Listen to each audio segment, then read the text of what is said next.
Before we start talking about this movie, Hmm. Beau is Afraid by Ari Aster. Right.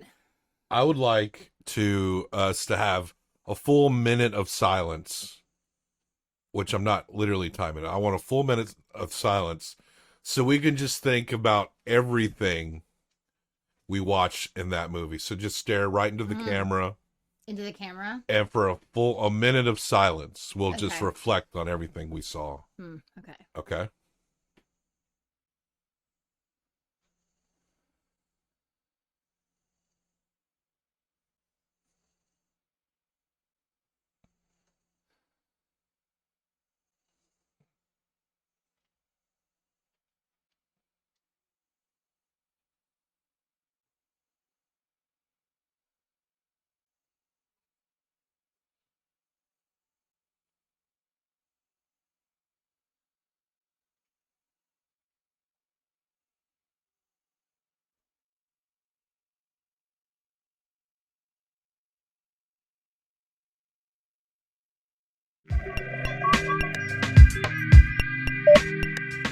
Welcome to Movie Humpers. I'm Bob Sham. I'm Angela. The sounds you hear are dogs. Or chairs. The chairs are dogs. Or our house. Or the house. And yeah, this is our At the Movies edition. At the movies. That's our thing. And we watched Beau is Afraid, which has become a very... It just released this past weekend. We saw it at our Belcourt, our home artsy fartsy theater. We love it. Love it. We love watching our artsy fartsy We're movies. members. We love them. We love watching old movies Mhm. that came out years ago. And Vertigo recently was one of the best. that's what's great about independent theaters is like that you can do shit like that. Yeah. That there's something magic, and if you got one near you, you Mhm. should support it by going or becoming members or whatever. Those kind of, if you're into movies like we do, those are kind of like the best places to do things. Yeah. And the Belcourt, where is like in the middle of a very expensive part of town, Yeah. but it's not expensive. It's No. cheaper than going to a regular movie. It is. It is. So you can see classics, new deep cut stuff. Our tickets are extra cheap because we're members. Yeah, but I mean, if you But still, regular tickets are not that bad either. honestly, if you think about it, like because we're members, we probably pay more than the average person. It's a good deal, though. I mean, unless people go like over and over again, we don't go as much as we wish we did. We have upped it, though. Mm. I went even more than you this last year. Mm. Because I went to Now it's some a fucking competition. Okay. weekend by myself. I went and saw Blue Velvet by myself. Yeah. I went and saw Coal Miner's Daughter with one of my You friends. did not see Blue Velvet by yourself. I was with you at Blue Velvet. No, I saw Mulholland Drive by There you go. myself. Thank you. Sorry, David Lynch. And I really enjoyed watching Blue I Velvet in the love theater. you, David Lynch. Yes. Oh my God. Don't love I had him- never seen it. Don't love him too hard. I hear he's kind of weird, I but don't love him too hard. as an artist, Yes, I There you go. appreciate his work. that's true. We do. We are fans. But we'll keep you at an arm's length at the same time, buddy. We don't want to do your like transcendental meditation thing. It seems a little, the way you go about it, it seems weird. Yeah. But You shouldn't charge people to teach them something that's going to better their lives. essentially they got to As give much you as you do. essentially you're giving them a word to think about, right? And how it works. They give you your mantra or whatever they call it in transcendental meditation. What transcendental transcendental It's transcendental. what word do you think David Lynch would give you? Oh, because I have no idea because no one will ever tell, so I don't know what they are. It Maybe could be like like Heineken. gobbledygook. Maybe Heineken. It could be Heineken. It could be Skidamarinky Dinky Dink. I don't know. I don't know how it is. It could be.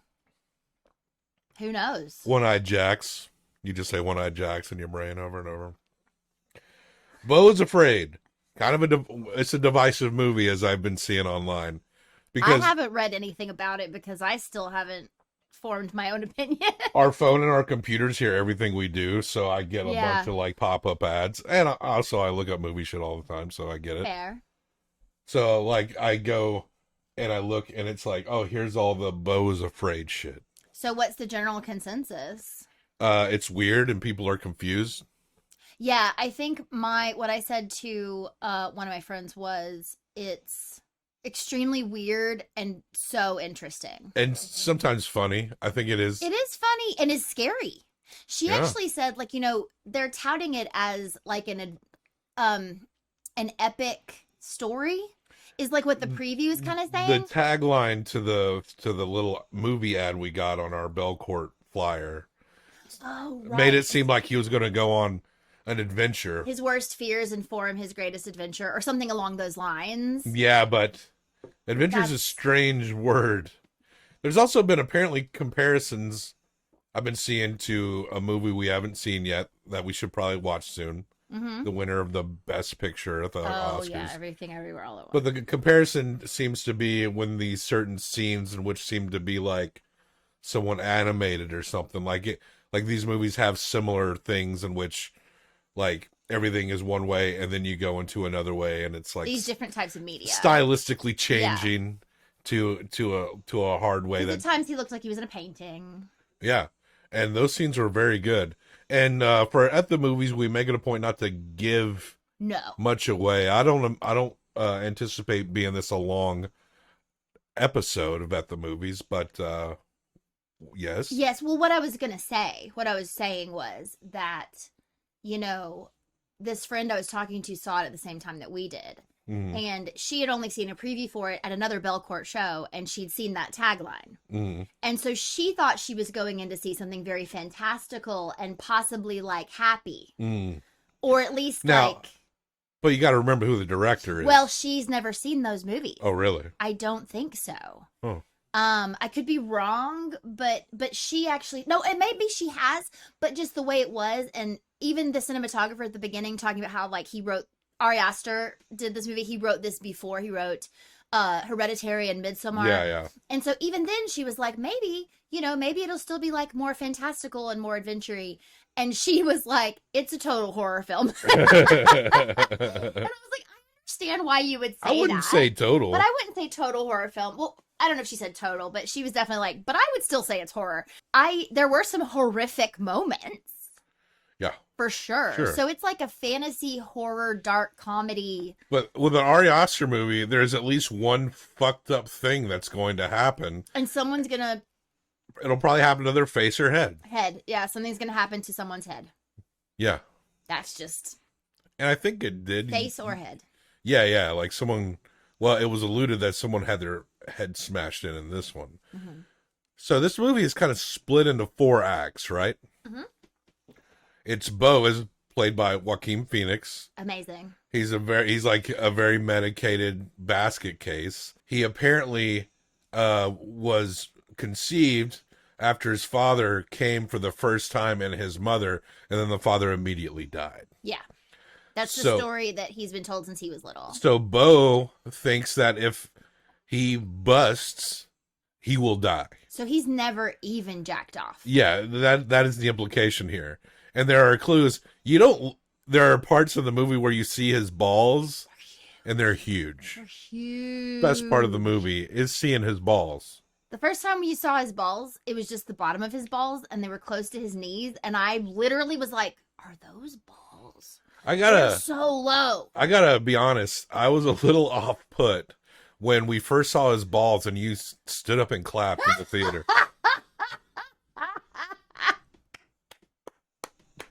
I was just reenacting. You just love Joaquin Phoenix. I mean, I do. I think he's a great actor. We see Beau living in this apartment building, and the outside world of the apartment building is chaos. It's essentially what like conservatives have claimed that cities are like. Yes. Since marijuana's been decriminalized. Yes. They just kind of make shit up. And now, like, honestly, well, I think, sometimes, like, getting your car broken in a lot. But as far as, like, dangerous cities, the cities that are kind of dangerous or parts of them are dangerous have been like that for decades. So, yeah, like, totally. but it is just this very overwrought, like, idea. Extreme. But that's what I was, like, thinking. And it's funny because, like, every demographic of a kind of a person is hanging around this chaotic scene. Mm-hmm, mm-hmm. Like there are cops, they're just sitting over there talking to a lady. Mm-hmm. There are people of all races.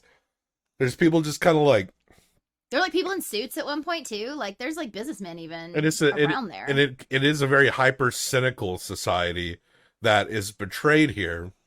There's a part where a man is going to jump off a building, and he tells Beau, he's like, "Yeah, it's so funny that we're trying to get this guy to jump off a building." Another guy standing next to him. Yeah. And so that's... And he's recording the whole thing. It's crazy. And Beau has to go see his mother, but it doesn't work out. We won't get into the details of that, but it gets him upon his journey, the revelation of a phone call he gets. Yeah.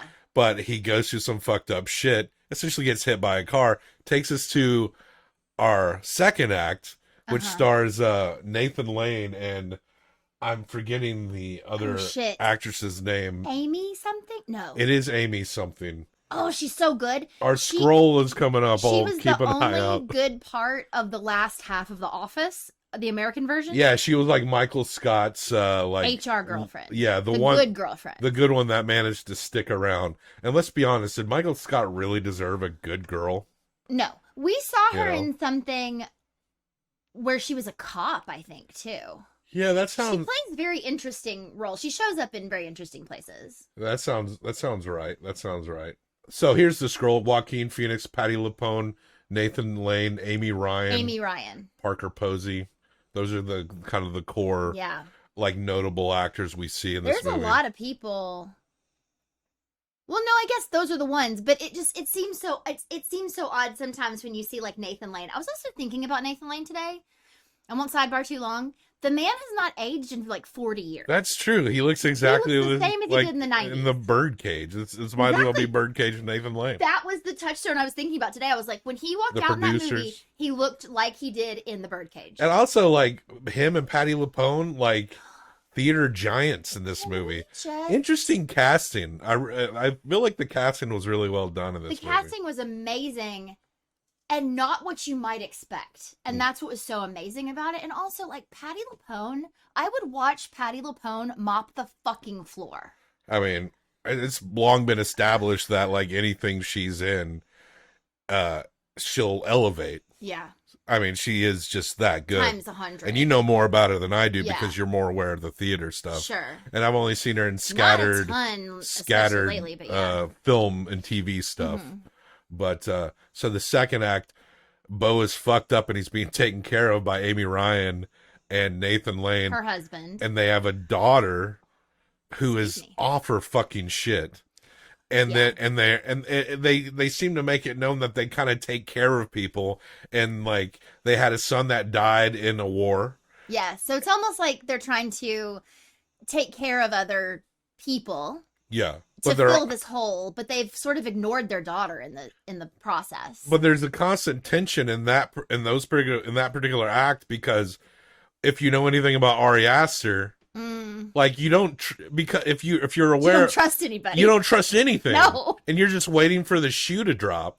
And shoes do drop, but I will say, like, well, it might be a challenging thing to say because there are some, like, jaw-dropping, I was about to say, there's some crazy what drops. the fuck shit. Yes. But it just seems to be more evenly dispersed. Yes, I do agree with that. Than a lot of his... And Hereditary and Midsommar, there's nothing complicated about those movies. You can understand them, right? Yeah, I would say there's more to Midsommar. The themes are maybe kind of advanced, but, like, it's not something... You shouldn't be confused watching those movies, really. No. Shouldn't. Unless you're just completely dumb. No, I'm kidding. You don't appreciate storytelling in film. And there's this guy who was their son's war buddy who lives on the property who is off his fucking shit. Everyone around here is a little bit crazy except maybe Amy Ryan. One thing that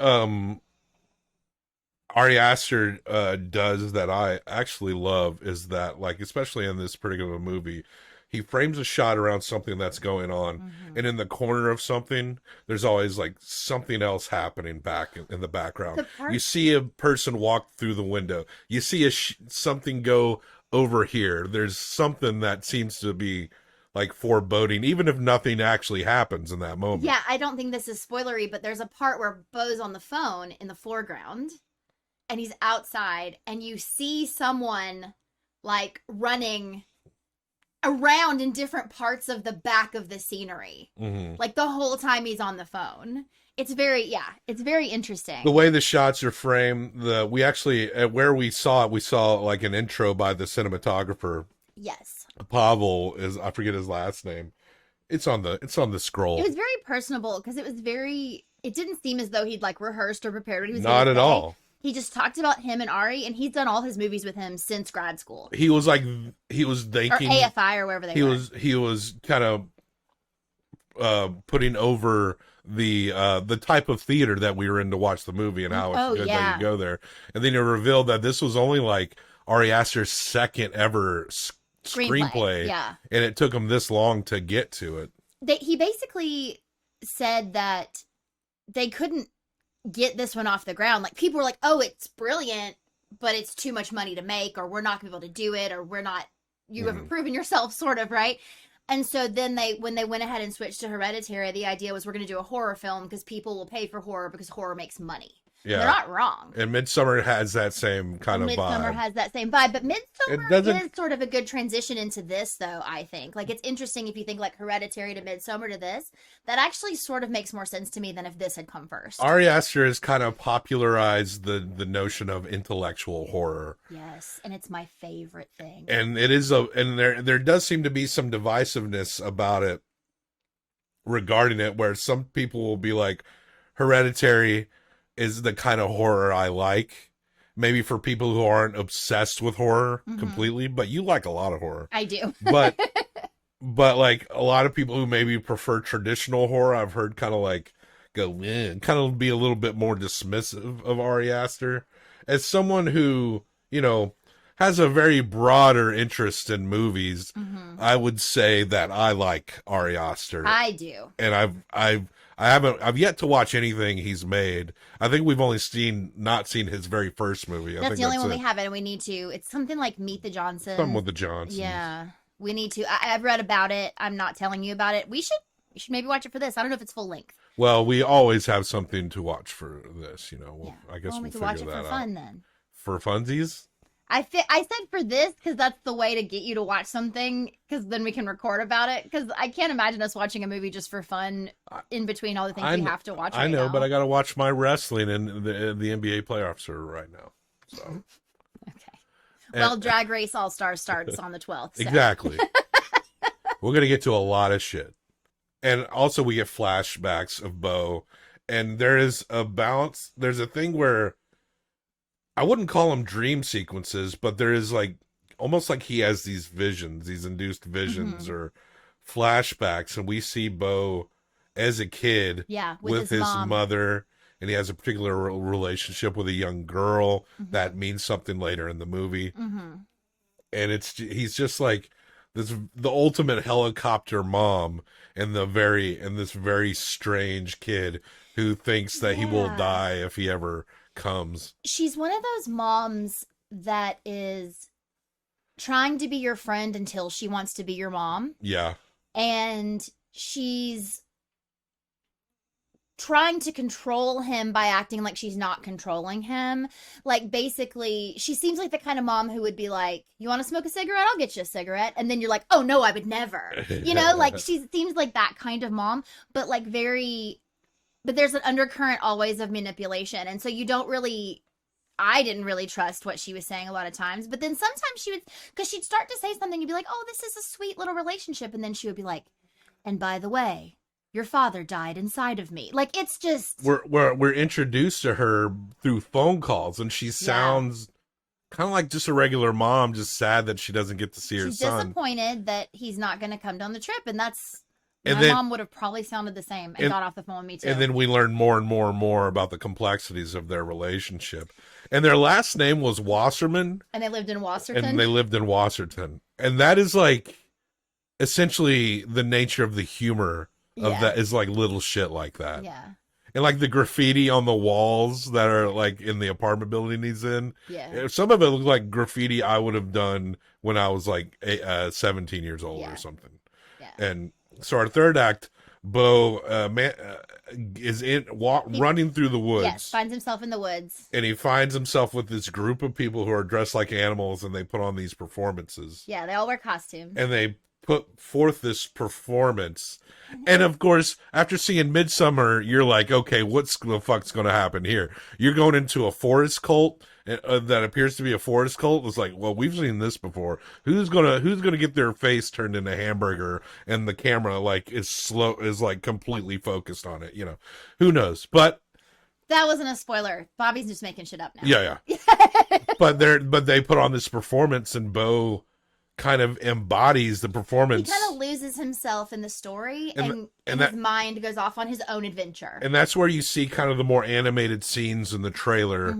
And so it doesn't spoil anything to bring that up, but that is where we see it. It encompasses this act, almost like interpreting like kind of some level of tragedy, family, and normalcy that Beau would prefer to have. Like, it's not like a story without struggle, but it's a story. It's a story with a lot of struggle. But you got the feeling that Beau would gladly take this story over his actual life. Yeah.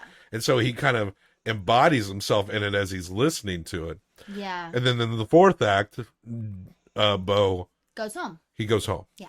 And stuff happens at home. And stuff happens. And I don't think we can talk about that bit at all, and we won't, but that is the fourth act, is Beau kind of going back to the place he grew up, where his mother is, and kind of what he learns while he's there about himself. And there are revelations here. There's also this undertone of like, because it's described as a surrealist black comedy. Yeah. So I get that. If something is surreal, then you kind of struggle to know what is real and what isn't. Well, and I feel very confident about some things, especially at the end, whether or not it's real or not. Yeah, I agree. But there are some things that seem like there's no way that's real, but I wish it was. Absolutely. And that's kind of the thing I want to talk about the most, is just, I don't think you can know. And I feel like Ari Aster rode this line that was it was such a fine line that he rode between reality and absurdism that I can't tell you positively anything that was absolutely real. Like, because they also, they make it very clear that he's on all this medication. He's got a lot of anxiety, and he's been on medication pretty much his whole life. Also, the doctor puts him on a new medication. He's also very paranoid. He's worried that everything's going to kill him, all rooted in this whole, like, if he nuts, he's going to die thing. I think he's then just afraid of everything. But his mom even picks at him about that at one point. Like, you're just asking everybody if the things are going to kill you. Like, she kind of was disappointed that he was weak, I think, because she wanted him to be like this strong man, because she was a strong woman. Yeah. Single mother, independent businesswoman who like took charge of things. And so I think that the fact that he didn't disappointed her, and that it never even showed what job he had, but he lived in this like shit apartment away from her, and she would have probably rather him just stayed home forever. She was that kind of mom. But yeah, there's these moments where you wonder, is this what's actually happening, or is this just his perception? Like the city at the beginning, I think, is sort of the best example of like, that could be real, but if it was, you would almost be in like a superhero villain's like lair sort of city. Like, it was unbelievably like Gotham. It's an extremity. Yeah, it was so extreme that I'm sure there were aspects of that, but it does make you think like, was it heightened because of his paranoia? Was it more what he was seeing than what was actually happening? And when we talk about how things, we don't know what's real or what's not, I don't mean I wouldn't call it like a cop out in terms of the things you see. No. Because there's some things that seem kind of obvious, but there's other things that you don't know, because things physically happen to him. Yeah. And I interpret that as being real. I do too. He gets hit by the car, he gets stabbed in the hand. Like, there's something about it. Mm-hmm. But I think in my mind, the things that I think are obviously not real seem kind of obvious to me. Mm-hmm. But there are things that, like, I'm just going to assume is real just to play up the black comedy aspects of what we're seeing. Yeah. Because in my mind, as fucked up as some of the things I'm thinking about or that I'm alluding to are, I want it to be real, because there's just something like just so fucking wild about that. Mm-hmm. But it is definitely this is a movie like anyone who has seen this movie, I would like to know what they thought about it. I don't care if they liked it or not. It doesn't matter. I'm just curious as to what they took from this movie. You know, I never, I don't know if I've ever said the sentence I'm about to say before. I would watch this movie with a director commentary. I would watch all of his movies with a director commentary. I would like to know what he would want me to know.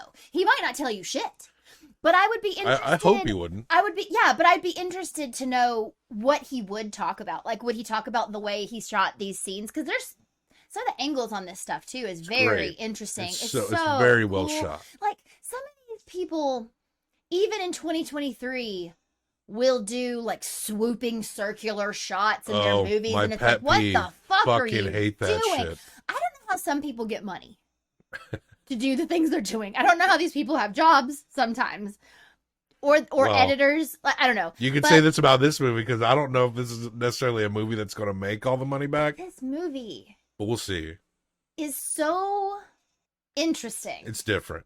It's so weird and interesting. That's all I can.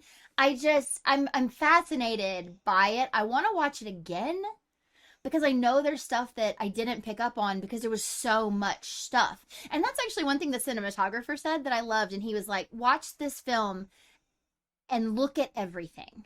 Yeah.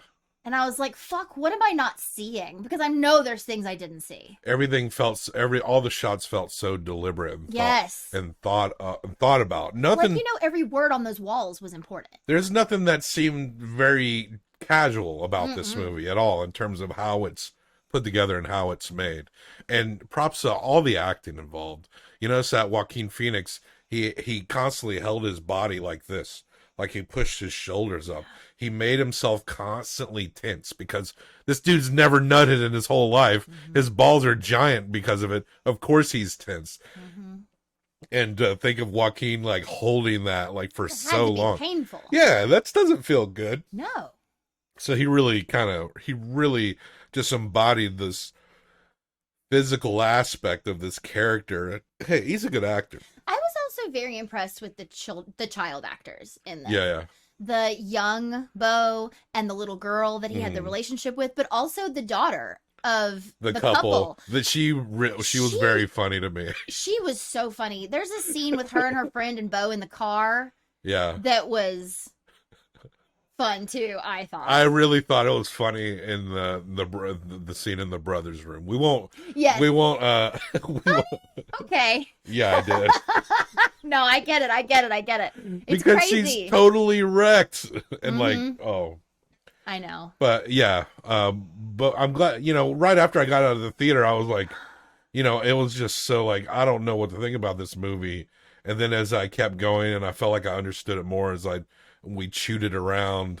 Yeah. And I don't think it's as complicated, honestly, as long as you understand the vagueness of reality. It's interesting because these women that he interacts with, these mothers that he interacts with, like his mom is the one who's going to like give you absolutely everything except probably genuine love, right? Amy is a mother who cares so much that she's caring for people that are not her children, but neglecting her actual child. And then the woman in the forest is a pregnant woman who is not yet a mother, but he connects with her the most. Like he gives her a present that was meant, for another purpose. Like he gives her something like of his own that later comes back around again. But like, it's just interesting. And then in his adventure fantasy, this woman that's meant for him has no face. What kind of he can't even imagine what that would look like. What kind of relationship does Ari Aster have with his mother? I mean, listen. All right. Well, I don't know. We hump movies around here. Yes, we do.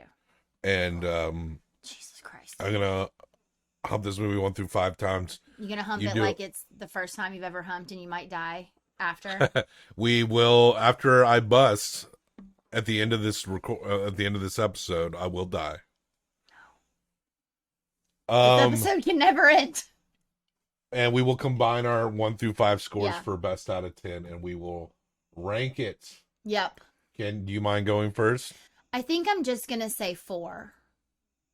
Yeah. because I'm so glad I watched it. I'm still so confused by it, but it was gorgeous and it was so well acted.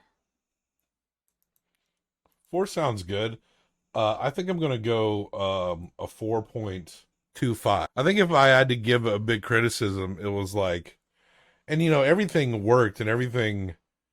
I won't say it didn't drag at times. It's a pretty long movie. It It is. seems like so many movies are long now. So many. And I liked the story it told, and I liked the nature of what it was saying, and all the all the things that was alluded to, the humor about it. But maybe we didn't need to see Beau walking in that story as long as we did, or maybe we, no, for sure. it's a patient movie. It is. And when maybe I get my ass that gets a little sweaty and tired sitting in a theater. My chair. back was hurting in the last bit. act of this movie. But that doesn't mean we didn't like it. Totally. It just meant we got a little squirmy Yeah. as we were like getting out of the forest scene, because there's definitely moments where it's like, well, this definitely seems like it's wrapping up here. This is a climax. And then you got a whole other scene, and then a whole other scene. You know what's interesting though, and I won't give away what it is that happens, but there is a moment in the second act where you're sort of preview the third and fourth act in a way. So it is kind of telling you like, oh, you've got like 2 more bits of this story coming, but you don't realize it at the time. So you take your 4 combined with my 4.25, that is an 8.25. That's an easy A tier. Hell yeah. So let me do the favorite part of the show where you watch me type something. Where does this fall? This is ties with Snow White and the Seven Dwarfs. Put this one above it. I will. I will say that Beau is afraid. Is Akira like Akira is 2.5 above it? A 0.25 above it. Mad God is 0.5 above it. Okay. You and know, Cold War got a 9. I would like to know what Ari Aster thinks of Mad God. I bet maybe I you bet like he it. likes it. You're welcome to change your score if you want to, up until the end of the episode. I mean, and I can too. I've done that before as well. I'm not saying you need to. I'm just throwing it out. I think I'm gonna stay with a 4 because I agree with everything that you were saying. There actually is a thing in the movie that they do that is confounding to me that I kind of wish hadn't happened. Sure. So I'm gonna keep it at a 4. Oh, not a 6. I think you know what I mean. And if anyone else has seen it, you also know what I mean. But I'm not gonna say it. Yeah, I do think like if you're someone who's like, I don't really like those Ari Aster movies. Don't watch this movie. Yeah, don't watch this one. But if you like you're really them, not going to like this fucking watch this movie. Yeah. But also, like, for me personally, I know we're not doing it, but Midsommar's a 5. Oh, you love Midsommar's a 5. She fucking loves that movie. That she fucking wants, movie. She wants to put me inside a bearskin and burn me alive. I would marry you out in the woods and we would get thrown off the mountain at 70 together. All right. What do we say when we say goodbye? Death to all traitors. Death to all traitors.